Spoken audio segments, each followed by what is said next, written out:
하나님의 말씀은 창세기에서 보겠습니다. 창세기 9장 8절에서 17절 말씀까지입니다. 창세기 9장 8절에서 17절 말씀까지 제가 받들어 봉독하겠습니다. 9장 8절 말씀부터 봉독하겠습니다. 하나님이 노아와 그와 함께한 아들들에게 말씀하여 이르시되 내가 내 언약을 너희와 너희 후손과 너희와 함께한 모든 생물 곧 너희와 함께한 새와 가축과 땅의 모든 생물에게 세우리니 방주에서 나온 모든 것 곧 땅의 모든 짐승에게니라. 내가 너희와 언약을 세우리니 다시는 모든 생물을 홍수로 멸하지 아니할 것이라. 땅을 멸할 홍수가 다시 있지 아니하리라. 하나님이 이르시되 내가 나와 너희와 및 너희와 함께하는 모든 생물 사이에 대대로 영원히 세우는 언약의 증거는 이것이니라. 내가 내 무지개를 구름 속에 두었나니 이것이 나와 세상 사이의 언약의 증거니라. 내가 구름으로 땅을 덮을 때에 무지개가 구름 속에 나타나면 내가 나와 너희와 및 육체를 가진 모든 생물 사이에 내 언약을 기억하리니 다시는 물이 모든 육체를 멸하는 홍수가 되지 아니할지라. 무지개가 구름 사이에 있으리니 내가 보거나 하나님과 모든 육체를 가진 땅의 모든 생물 사이에 영원한 언약을 기억하리라. 하나님이 노아에게 또 이르시되 내가 나와 땅에 있는 모든 생물 사이에 세운 언약의 증거가 이것이라 하셨더라. 아멘. 잠깐 기도하겠습니다. 하나님 아버지, 종의 말씀 들고 섰습니다. 종의 모습은 온전히 감춰 주옵시고 하나님의 영광의 빛이 드러나는 시간 되게 하옵소서. 주께서 친히 종을 통하여 말씀하여 주옵소서. 말씀이 성도들에게 힘되고 용기되고 격려될 뿐만 아니라 또 순종하겠노라고 하는 다짐 있는 말씀 되게 하시옵소서. 예수님 이름으로 기도하옵나이다. 아멘. 성경을 한마디로 정의하라면 성경은 약속의 책이지요. 하나님께서 일방적으로 인간에게 맺으신 약속의 책이 바로 성경이라 말씀드릴 수가 있습니다. 성경적인 용어로 이 하나님의 약속을 다른 말로는 언약 또는 계약이라고도 하는데요. 자, 보통 약속은 혼자 하는 게 아니고 반드시 상대가 있어야 됩니다. 다시 말하면 쌍무적 합의하에 약속이 이루어진다는 사실입니다. 자, 그런데 성경을 유심히 관찰해 보면 하나님의 인간을 향해 약속, 언약, 이 계약을 하실 때 쌍무적 합의가 아니라 일방적 약속, 일방적 계약, 일방적 언약임을 볼 수가 있습니다. 예를 들면 하나님께서 아브라함을 향해 이렇게 말씀하셨습니다. 너는 복의 근원이 될지라. 일방적 말씀이지요. 사도 바울에게도 말씀하셨습니다. 너는 온 열방을 향한 나의 택한 그릇이라. 일방적 약속의 말씀입니다. 또 하나님께서 우리에게도 말씀하십니다. 내가 너를 사랑한다. 내가 너를 불렀다. 이렇게 하나님의 약속은 일방적이라는 사실입니다. 자, 근데 여러분, 이 일방적인 하나님의 약속이 저와 여러분들에게 얼마나 은혜가 되는지 모릅니다. 예를 하나 제가 듭니다. 여러분, 보통 약속은 누구랑 합니까? 나랑 비슷한 사람끼리 약속이 이루어집니다. 그렇죠? 친구들끼리 약속이 이루어져요. 또 인간과 인간 상대 비슷한 사람끼리 하는 겁니다. 자, 예를 들면 저하고 여러분들하고는 약속을 잡을 수가 있습니다. 그렇지요? 못 잡아요? 저하고 여러분하고 하늘과 땅 차이인가요? 절대 그렇지 않지요. 지난 금요 기도 시간에도 말씀을 드렸습니다만 교회는 차별이 아니라 구별만 있는 곳이라. 저와 여러분은 구별된 거지 차별이 없습니다. 저나 여러분이나 똑같습니다. 그래서 약속을 잡을 수가 있습니다. 자, 목사님, 몇 날 몇 시에 저하고 시간이 되시나요? 약속을 좀 잡아주시면 좋겠습니다. 그러면 제가 예, 됩니다 하면 약속을 잡는 겁니다. 자, 그런데 만약에 대통령이 저한테 약속을 잡는다면 김 목사님, 몇 날 몇 시에 시간이 되시나요? 이렇게 말합니까? 아니요. 절대로 그렇게 약속을 잡지 않습니다. 먼저 방콕에 있는 대사관에서 저한테 연락이 올 겁니다. 그리고 일방적으로 통보식으로 그렇게 이야기할 겁니다. 몇 날 몇 시에 대통령하고의 약속입니다, 목사님. 자, 그러면요. 저는 그 일방적 약속임에도 불구하고 기분이 나쁠까요? 안 나쁠까요? 나쁠 이유가 없지요. 일국의 대통령이 저를 보겠다고 하는데 나쁠 이유가 없지요. 너무 좋잖아요. 그래서 기분이 너무 좋아져서 있던 신방도 예정돼 있던 성경 공부 시간도 다 캔슬하면서 제가 대통령하고 약속을 잡을 거란 말입니다. 성도 여러분, 하물며 생각을 해보십시오. 온 인류를 창조하신 창조주 하나님께서 피조물과 일방적으로 약속을 하셨다. 이건 우리 인간으로서는 정말 은혜요, 복이 아닐 수가 없습니다. 자, 더욱이 은혜가 되는 것은 그 하나님께서 우리 인간에게 일방적으로 약속하신 그 약속은 변하지 아니하시고 변개치 아니하신다는 사실입니다. 하나님께서 한번 말씀하시면 그 말씀을 거두시는 일이 없고 그 약속을 절대로 변개치 않으신다는 사실입니다. 그래서 제가 성경 공부 시간에 제가 성경 공부 좋아하고 할 때는요, 어느 정도 시간이 지나면 성도들에게 반드시 숙제를 드립니다. 여러분 오해하지 마세요. 저는 성경 공부 시간에 숙제 안 내는 목사로 유명한 사람입니다. 예, 숙제 없습니다. 경험해 보신 분들은 알아요. 그런데 제가 성경 공부 시간에 딱 2가지 정도 숙제는 드립니다. 첫 번째는 뭐냐면 예수 배우세요. 왜냐하면 성경 공부 시간에는 그 책의 내용을 가지고 자세하게 다룰 수 없기 때문에 그냥 쭉쭉쭉 나가거든요. 그러니까 반드시 예습을 해오십시오라고 제가 숙제를 드립니다. 그리고 2번째는 뭐냐면 어느 정도 성경 공부가 진행됐을 때 반드시 드리는 숙제입니다. 내게 주시는 하나님의 약속의 말씀을 붙잡으십시오. 내게 주시는 하나님의 약속의 말씀이 무엇인지 알아갖고 오십시오라는 숙제를 드립니다. 그리고 그것을 제 책에다가 기록을 합니다. 아, 이분은 이런 약속의 말씀, 저분은 이런 약속의 말씀, 그리고 기도합니다. 왜냐하면 제 자신이 약속의 말씀을 붙잡고 그 약속의 말씀대로 하나님이 여기까지 제 삶을 이끄셨기 때문에 그렇습니다. 그래서 하나님의 약속의 말씀 붙잡는 건 얼마나 중요한 일인지 모릅니다. 제가 한번 여러분들 여쭤보지요. 창세기부터 요한계시록까지 한 구절도 좋습니다. 하나님께서 내게 주시는 말씀이라, 하나님이 나와 약속하신 말씀이라 생각하고 붙잡고 계신 말씀이 있으십니까? 있으셔야 돼요. 저는 누차 여러분들에게 말씀을 드렸지만 잠언서 3장 6절의 말씀이 내가 붙잡은 하나님의 말씀입니다.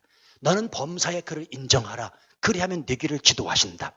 목사가 되겠다고 다짐하고는 좀 늦은 나이 27살에 신학을 시작하면서 제가 이 말씀을 꽉 붙잡았습니다. 28살에 결혼하면서도 이 말씀을 꽉 붙잡았습니다. 35살에 목사 안수를 받으면서도 이 말씀을 또다시 꽉 붙잡았습니다. 39살에 치앙마이 이 땅에 파송받아 나올 때도 이 말씀을 꽉 붙잡았습니다. 교회를 개척하고 이 땅을 살 때도 예배당을 지을 때도 이 말씀을 꽉 붙잡았습니다. 어떻게 붙잡았다고요? 어떻게 붙잡았어요? 꽉 붙잡았습니다. 근데요, 놀라운 사실은 하나님께서 이 말씀대로 제 삶을 여기까지 이끄시고 지도하셨다는 사실입니다. 내가 한 일은 아무것도 없습니다. 나는 그저 약속의 말씀대로 하나님을 인정한 것뿐입니다. 그를 신뢰하고 믿은 것뿐입니다. 그랬더니 하나님께서 저를 이렇게 이끄셨더라니까요. 어제 토요일 아침에 오전에 우리 박종철 목사님하고 치앙마이에서 가장 큰 교회인 태국말로 팜왕처치라고 하는 곳이 있습니다. 힘교회라고 하는데 그 교회를 찾아갔었습니다. 이 교회는 정말 엄청난 교회입니다. 이 태국 전역에 95개 지교회가 있어요. 한 교회가 태국 전역에 95개 지교회가 있고 세계에 5개 지교회가 있습니다. 내 일이 아니니까 놀라지도 않으시는 것 같아요. 우리 교회 일 아니라고요. 여러분, 태국 교회가 전국에 이 태국 전역에 95개 지교회가 있고 세계적으로 5교회 지교회가 있다면 놀라운 사실입니다. 아시지요? 이 힘교회하고 저희 교회하고 파트너십을 맺은 것. 이미 말씀을 드린 거예요. 예. 그 교회하고 저희 교회하고 파트너십을 맺고 오고 있습니다. 이번에 하나님께서 저희 교회에 주신 비전이 있는데요. 한국 내의 태국 사람에게 복음을 전하기 위한 프로젝트를 지금 진행 중에 있고 나가 한국에 힘교회 지교회를 하나 세우려고 합니다. 한국에는 없습니다. 그래서 한국에다가 이번에 힘교회 지교회를 하나 세우려고 하는 프로젝트를 진행 중에 있고 기도하고 있습니다. 여러분도 기도해 주시길 바랍니다. 한국 내 태국 사람이 4만 명이래요. 뭐 어제는 우리 박 목사님 말씀하시는데 9만 명까지 예측을 한다고 합니다. 9만 명이 한국 안에 거주하고 있습니다. 엄청난 숫자입니다. 이들에게 복음을 증거해서 역선교를 할 계획을 준비 중에 있고요. 지금 기도 중에 있어요. 제가 그런데 이 힘교회를 처음 방문한 적이 언제냐면 지금부터 7, 8년 전 이야기입니다. 교회를 이곳으로 옮기고 난 뒤에 얼마 되지 않아서 어느 선교사님이 태국에서 가장 큰 교회 구경시켜 주겠다고 그래서 찾아간 교회가 힘교회였습니다. 그때 제가 가보고는요, 굉장히 충격을 받았습니다. 야, 태국도 이런 교회가 있구나. 당시만 해도요, 지금은 어떨지 모르겠는데 매주 2,000명 이상이 모여서 예배한대요. 태국 사람들이 그걸 얼마나 뜨겁게 찬양하고 예배하는지요. 예배 시간이 뭐 2시간, 3시간 한답니다. 제가 주일날 가보진 않았습니다만 제가 들은 이야기로는 그래요. 그때 제가 하나님 앞에 기도한 게 있습니다. 하나님, 이 교회와 함께 치앙마이 중앙교회가 하나님의 나라 확장을 위하여 쓰임받았으면 좋겠습니다. 그리고는 제가 또 그때 되뇌인 성경 구절이 뭐였냐면 너는 범사의 그를 인정하라. 그리하면 내 길을 지도하신다. 이 약속의 말씀이었습니다. 7, 8년 세월이 흘러서 어제 그 교회를 찾아가 그 앞에 딱 섰는데 얼마나 감개가 무량하던지요. 정말 하나님께서 약속대로 이루어 가시는 것을 보고 얼마나 놀랐는지 모릅니다. 혹시나 또 이렇게 반문해서 저한테 말씀하실 분이 계실지 몰라서 말씀드립니다. 목사님, 벌써 7, 8년이 지난 세월 이야기인데, 옛날 이야기인데 어떻게 그렇게 생생하게 기억을 하실 수 있단 말입니까? 예, 제가 왜 힘교회를 잊지 못하냐면 저희 교단에서 가장 큰 교회가 평촌에 있습니다. 한 10,000명 정도 보여요. 근데 그 교회가 돔 형태로 구조물이거든요. 예배당 구조가 돔 형태. 딱 들어가면 무슨 체육관 들어온 것 같습니다. 근데 이 힘교회가 그런 구조거든요. 그래서 생생하게 제가 기억을 하고 있습니다. 그러니 거짓말이 아니에요. 제가 7, 8년 전에 그 교회 가서 하나님이요, 이 교회와 함께 하나님 나라 확장을 위하여 이 교회가 쓰임받고 싶습니다. 그렇게 기도했다니까요. 그런데 세월이 흘러 그 문 앞에서 너는 범사의 그를 인정하라. 그러면 내 길을 기도하신다라고 하는 이 하나님의 약속의 말씀을 다시 한번 붙잡고 기도했었는데 그 교회와 이 교회가 파트너십으로 함께 쓰임받고 있으니 하나님 아버지의 놀라운 역사인 줄로 믿습니다. 여러분, 그래서 하나님의 약속의 말씀을 붙잡는 건 얼마나 중요한 일인지 모릅니다. 하나님의 약속의 말씀을 붙잡았다는 말은 말씀이 나보다 앞서가는 것을 말합니다. 내가 중심이 아니라 말씀이 내 삶의 중심이고 나는 끊임없이 그 말씀에 순종하고 복종하는 것, 이것이 바로 말씀을 붙잡고 살아가는 그리스도인의 참된 모습이라는 사실입니다. 그래서 이런 말도 있잖아요. 믿음이 무엇인가? 믿음이라고 하는 것은 하나님의 그 약속의 말씀에 부담 없이 긍정하는 영혼의 아멘이라. 멋있죠?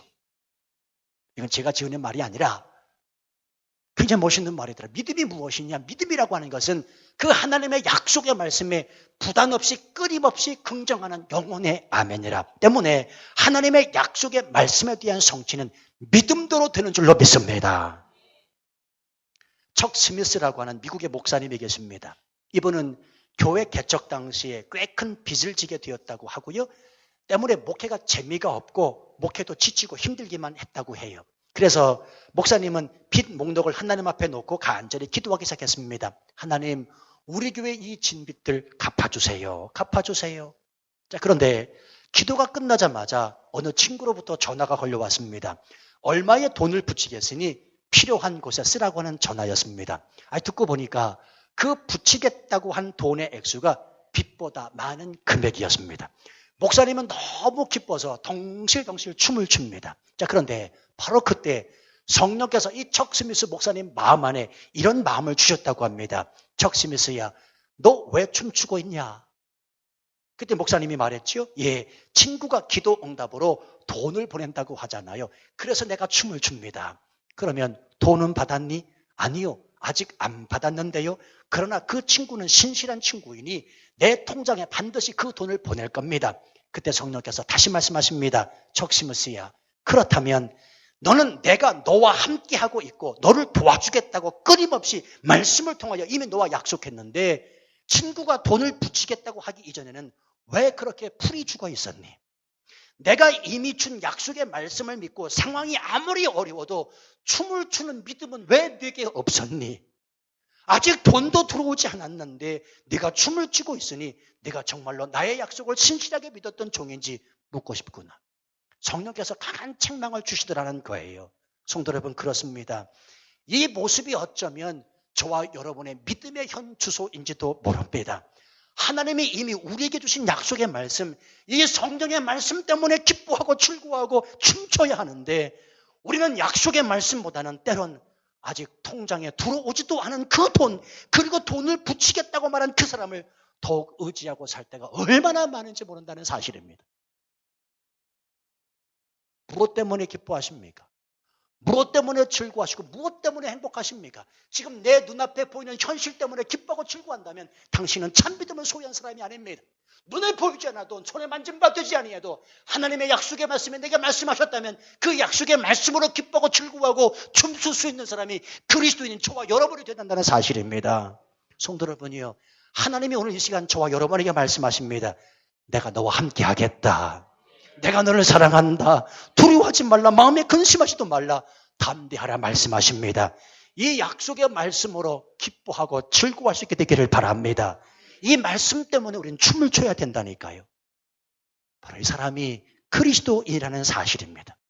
자, 오늘 읽은 본문의 말씀은 하나님께서 방주에서 나온 노아와 그와 함께한 아들들에게 일방적으로 주시는 하나님의 약속의 말씀입니다. 자, 그런데 눈여겨보실 필요가 있습니다. 이 약속, 즉 언약의 대상을 보면 노아와 노아의 후손들 그리고 짐승들에게까지 주고 계십니다. 자, 9절 말씀 보시겠습니다. 내가 내 언약을 너희와 너희 후손과 너희와 함께한 모든 생물 곧 너희와 함께한 새와 가축과 땅의 모든 생물에게 세우리니 방주에서 나온 모든 것 곧 땅의 모든 짐승에게니라. 여러분, 이 약속의 대상 안에 저와 여러분도 포함되어 있다는 사실을 믿으시기 바랍니다. 이 약속의 말씀을 믿는 게 중요합니다. 하나님의 약속의 말씀은 시대를 뛰어넘어 오늘 나에게 주시는 말씀이기 때문에 그렇습니다. 자, 그렇다면 하나님께서 노아와 노아 가족들에게 맺은, 더 나아가 나를 향해 약속하신 그 약속의 내용은 무엇입니까? 11절 말씀 보세요. 내가 너희와 언약을 세우리니 다시는 모든 생물을 홍수로 멸하지 아니할 것이라 땅을 멸할 홍수가 다시 있지 아니하리라. 하나님은 결코 다시는 이 세상을 물로 심판하지 아니할 것이라고 약속하십니다. 여러분, 이 약속의 의미가 무엇일까요? 내 일이 안 오니까 내 마음에 감동이 오지 않지요. 나와 직접적인 상관이 없는 듯이 여겨지시지요. 자, 잠시 노아의 입장에서 이 말씀을 묵상해 주시기를 바랍니다. 지금 노아는 1년 넘게 방주 안에 있었습니다. 그리고 방주의 문이 열려 세상에 나왔을 때 세상은 한마디로, 노아 눈에 보이는 그 세상은 한마디로 폐허 그 자체였습니다. 홍수 이전에 자신이 봤던 세상과 완전히 다른 세상입니다. 온 세상은 물로 인해 흐물흐물해졌지요. 뾰족뾰족 없던 산봉우들이 눈에 보이지요. 기후는 예전 같지 아니하고 춥고 덥고 습하고 건조한 상태입니다. 이 현실을 바라보는 노아의 입장이 어땠을까? 한마디로 죽고 싶은 심정이었을 겁니다. 자, 근데 보세요. 노아가 믿는 하나님은 여전한 하나님이십니다. 하나님은 죽지 않으셨습니다. 하나님은 살아계십니다. 그리고 노아 자체도 하나님 아버지를 안 믿는 게 아니라 믿고 있습니다. 그럼에도 불구하고 노아는 자기 눈에 보이는 현실의 삶 앞에서 얼마나 암담했을까요?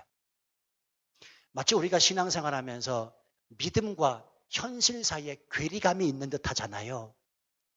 믿음은 믿음이고 내 현실에서 당하는 고통은 고통인 것 같고 그 현실 속에 하나님이 직접 개입하시지 않는 듯한 느낌을 받을 때가 많이 있잖아요. 그래서 현실은 현실이고 믿음은 믿음이라 이원화된 생각을 가지고 살 때가 얼마나 많이 있습니까? 지금 노아가 그런 상황입니다. 자기 눈에 보이는 온 세상은 폐허가 됐습니다. 폐허가 됐다 할지라도 하나님이 죽으셨습니까? 그렇지 않습니다. 하나님은 여전히 살아계십니다. 지금 노아도 그 믿음과 현실 사이의 괴리감 때문에 고통스럽고 힘들었지 않았을까 유추가 됩니다. 바로 지금 그런 상황이에요. 몇 년 전인가 오늘 한영관 선교사님 아까 뵀던 한영관 선교사님 어디 계시죠? 예. 한영관 선교사님이 북태 선교사 회장님이셨을 때라고 여겨지거든요. 3년 전인가 2년 전인가요 벌써. 2, 3년 전에 북대선교사의 총회를 제가 참석을 했습니다. 누구라고 이야기하면 아시는 분이에요. 저 치앙라이 쪽에 계시는 25년 넘게 사역하시는 선교사님인데 이 선교사님이 개회 설교를 하시더라고요. 이분이 어떤 분이냐면 아마 당시에 소문을 들어 아신 분도 계실 텐데요. 이분의 아들이 교통사고로 목숨을 잃었습니다. 나이가 20대 후반 교통사고로 여기서 다 키워놨는데 그 아들이 교통사고로 목숨을 잃었습니다. 저도 자식을 키우는 입장이지만 그 자식 잃은 부모의 마음이 얼마나 아프실까요? 근데 이분이 개회 설교 중에 이런 말씀 하시더라고요. 선교사님들, 나는 하나님을 믿습니다. 그런데요, 아픈 건 아픕디다. 슬픈 건 슬픕디다. 마음 쓰림은 쓰립디다.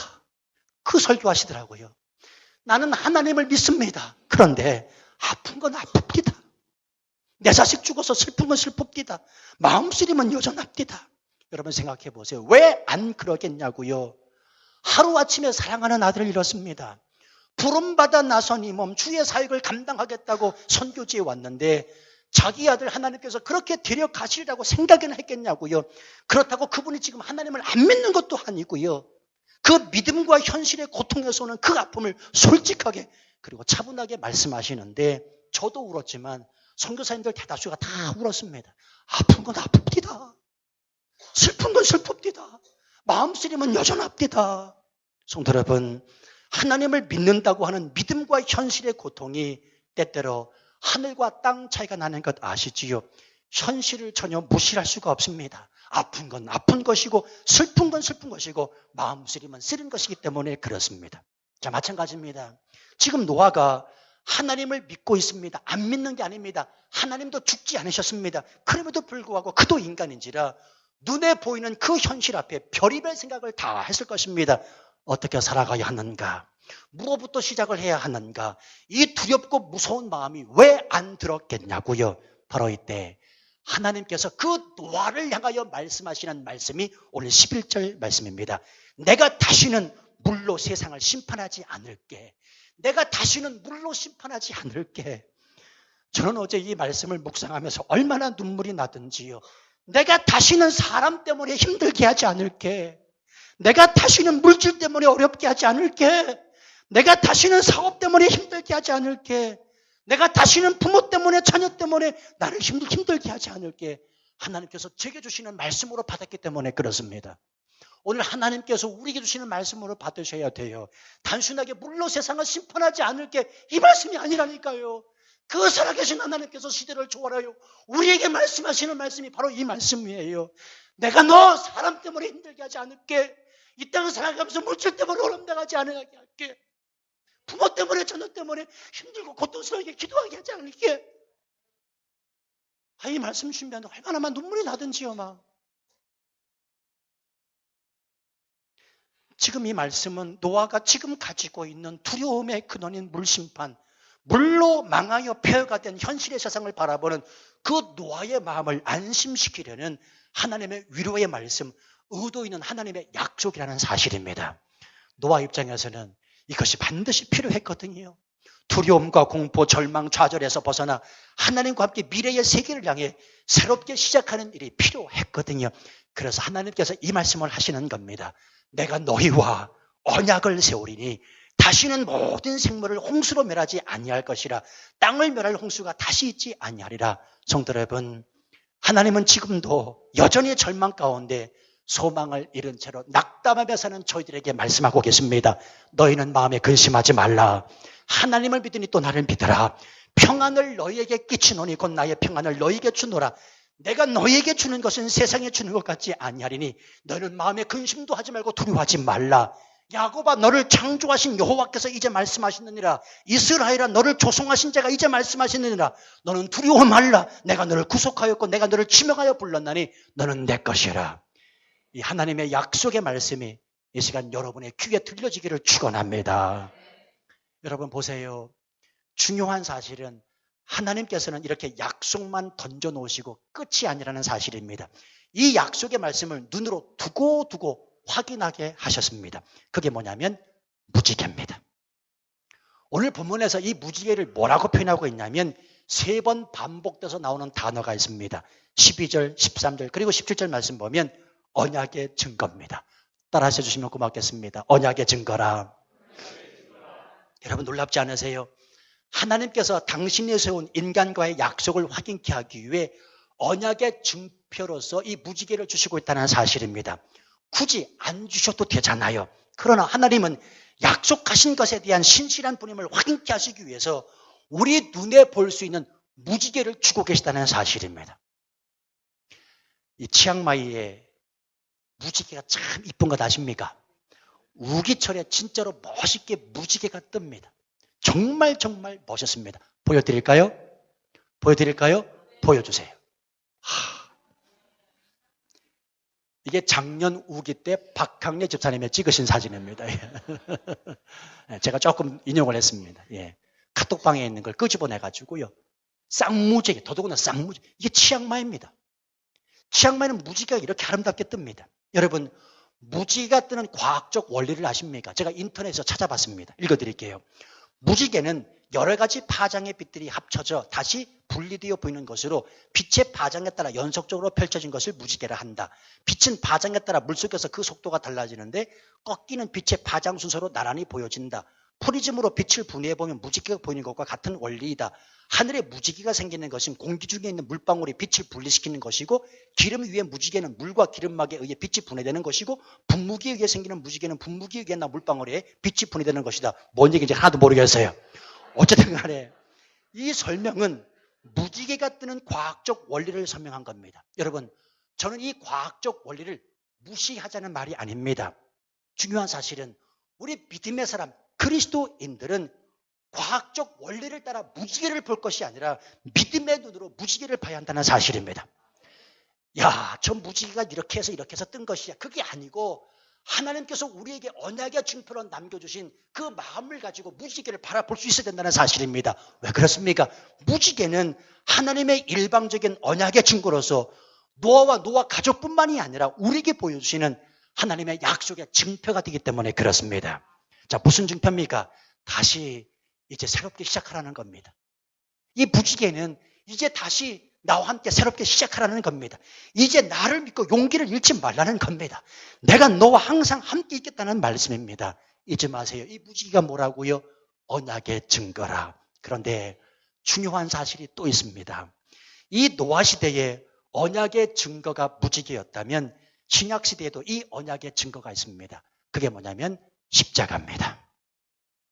십자가는 하나님이 우리를 너무나 사랑하신다는 언약의 증표입니다. 나를 너무나 사랑하신다고 하는 그 언약의 증표로 우리에게 주신 게 뭐냐면 십자가라는 말입니다. 일방적 약속입니다. 내가 너를 사랑한다. 그래서 내가 너를 위해 죽었다. 그 십자가에서 말씀하시는 예수 그리스도의 그 사랑을 받은 자가 저와 여러분 그리스도인이라는 사실입니다. 성도 여러분, 그러므로 그리스도인은 이 십자가를 가슴에 품고 하나님이 일방적으로 내게 행하신 이 약속의 말씀을 붙잡고 살아가는 사람임을 잊어서는 안 됩니다. 때문에 이 땅을 살아가는 힘은 십자가가 되어야 됩니다. 십자가가 우리의 용기요, 십자가가 우리의 격려요, 위로가 되어야 됩니다. 무엇보다도 다시 하나님 안에서 시작하겠다는 결단의 고백 또한 이 십자가를 통해서 이루어져야 됩니다. 지금 이 시간 하나님의 약속, 하나님의 언약의 증거, 이 십자가가 당신에게 하시는 말씀은 무엇입니까? 우리 찬양하겠습니다.